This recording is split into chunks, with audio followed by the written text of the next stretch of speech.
जो बंदा ला इलाहा इल्लल्लाह कहता है ना, तो उसको आगे फूल नहीं मिलते, उसको आगे ट्रायल्स एंड ट्रिब्यूलेशंस मिलती हैं। आपको आजमाया जाता है। वला नबलुवन्नकुम बिशैइन मिनल खौफि वल जूइ व नक़्सिन मिनल अमवालि वल अनफुसि वस्समरात। तुम्हें आजमाया जाएगा फकर में डाल के, हंगर।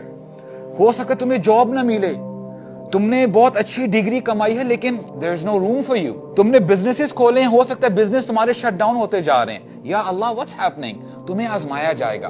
तुम्हारे सामने तुम्हारे चाहने वाले तुम्हें छोड़ के जा रहे होंगे। या अल्लाह व्हाट इज दिस। लेकिन जो भी हो, होना क्या चाहिए, ईमान वालों को क्या करना चाहिए, वबश्शिर साबिरीन, सबर करने वालों को बशारत दे दीजिए। और ये लोग कौन है, अल्लज़ीना इज़ा असाबतहुम मुसीबा, जब भी कोई परेशानी आती है इनके ऊपर, ये हाय अफसोस इस तरह के कलिमात नहीं कहते। दे नो व्हाट्स हैपनिंग, इनको पता है कि मेरा रब मुझे आजमाएगा, क्योंकि हो सकता है कि मेरे अंदर कैपेसिटी नहीं है कि मैं इतने नेक अमल कर सकूं।